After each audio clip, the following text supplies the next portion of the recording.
Entonces, habíamos platicado del sistema inmune y quedamos que el sistema inmune prácticamente va a ser quien te va a defender. ¿Okay?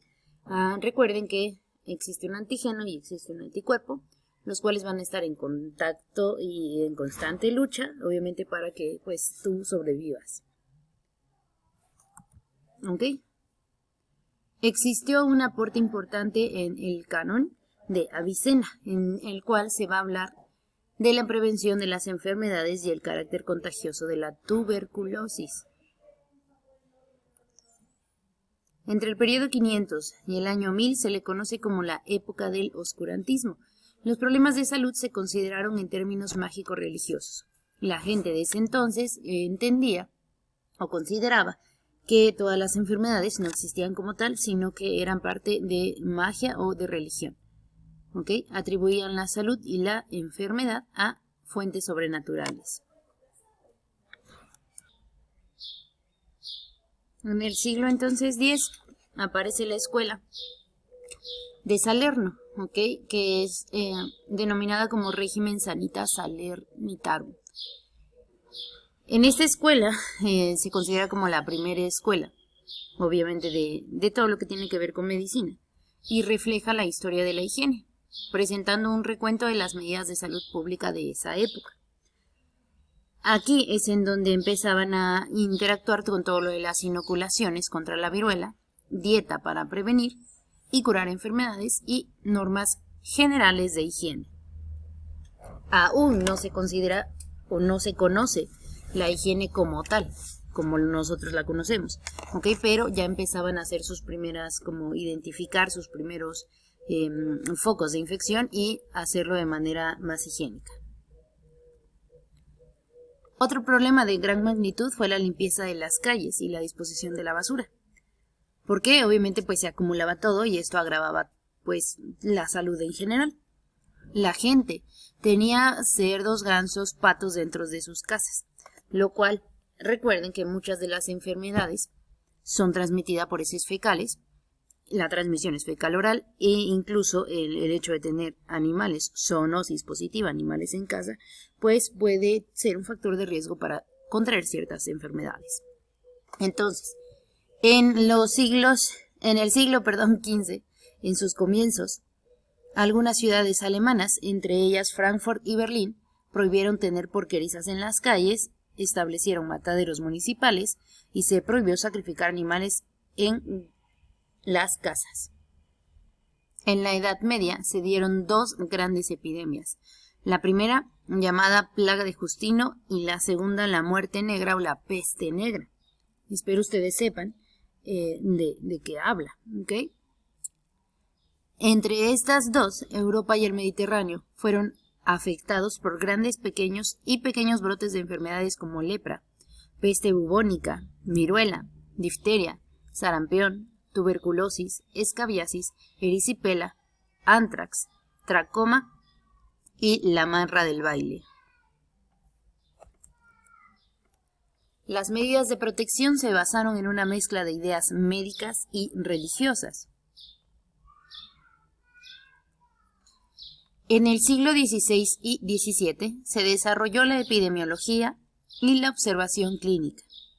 En 1560 aparece el libro de Paracelso, de Longavita, en el que se consigna que el hombre puede prolongar la vida, porque no hay un término para morir y el hombre ha creado la medicina para conservar sano el cuerpo y alejado de la enfermedad.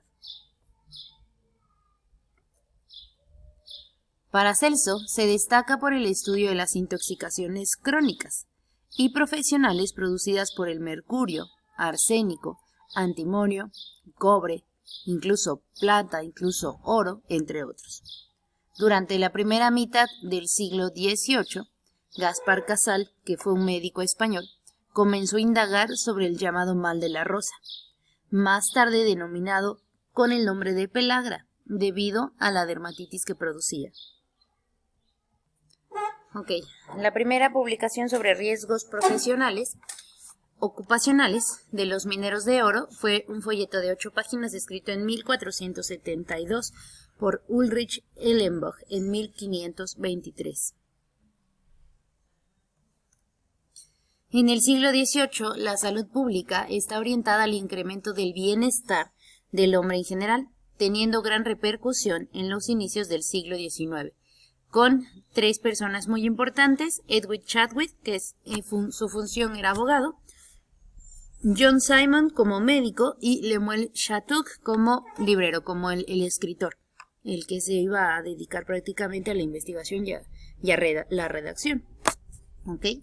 Al sistematizar y publicar el conocimiento existente y hacer importantes aportes a la salud pública, abren el camino para que ésta se vaya consolidando como una filosofía y, sobre todo, una práctica administrativa.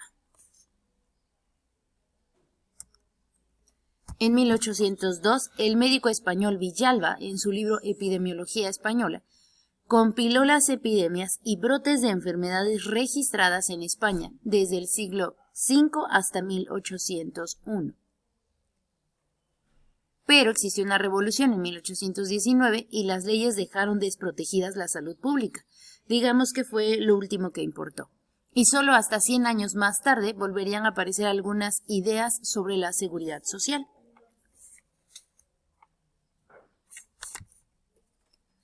Entre 1830 y 1870 se realizaron importantes investigaciones en los Estados Unidos. En 1848, con el movimiento de la Reforma, se crea en Inglaterra el Consejo General de Salud, teniendo una gran influencia en Europa y América. Francia, Bélgica, Alemania y otros estados fueron afectados en grado diferente, pero ninguno lo fue más que los Estados Unidos. En 1887 se crea la Junta Central de la Higiene. En 1872, la Asociación Americana de Salud Pública fue creada y, con base a estos estudios, el Consejo de Salud de Nueva York tuvo en las 2 décadas siguientes grandes y efectivos avances. Luego, en 1860, Pasteur estudia el proceso de la fermentación y encuentra a los primeros conocidos como microorganismos vivientes.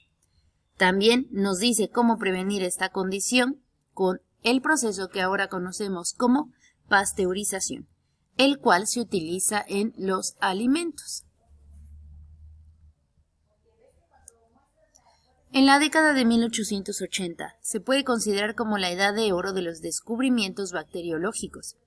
Se demostró la existencia de organismos causantes de varias enfermedades. Pasteur, Kohn, Koch y otros investigadores crearon las bases para la explicación de las causas y las formas de prevención de las enfermedades contagiosas.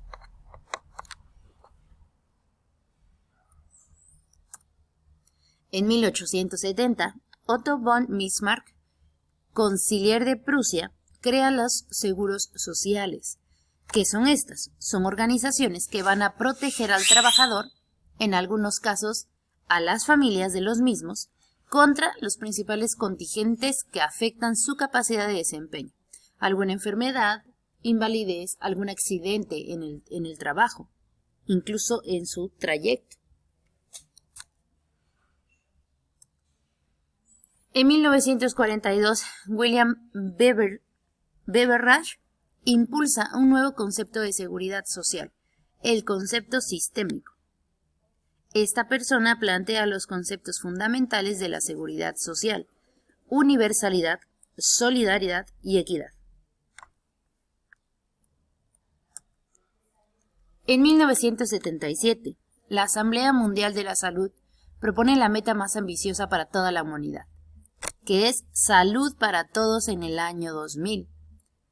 Al año siguiente, en Alma-Ata, que es una capital de Kazajstán, se adopta la atención primaria como la principal estrategia para lograr la anhelada meta, en la búsqueda de la reducción de las desigualdades como camino a un mejor nivel de salud. En 1986, se reúnen en Ottawa, Canadá, los representantes de los países desarrollados para promulgar la famosa Carta de Ottawa en favor de la promoción de la salud.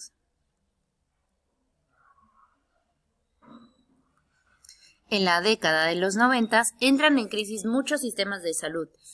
Los esfuerzos de los salubristas y administradores de salud se dirigen a la creación de los sistemas de servicio de salud que garantizan la equidad y la calidad con un eficiente y moderno manejo de los recursos que toda la sociedad destina a la salud.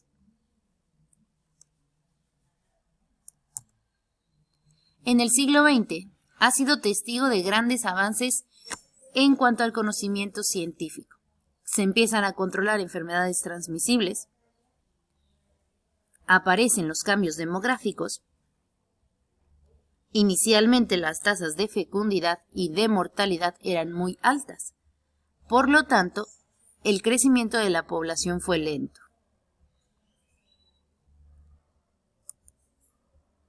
¿Qué sucede a nivel país? ¿Qué sucede en México?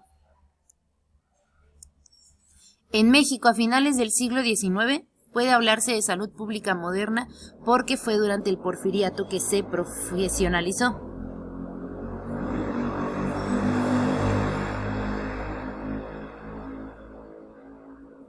A partir de 1920, después de la Revolución Armada de 1910, inició en México una etapa llamada de reconstrucción nacional y de reorganización de instituciones que incluye el área de la salud.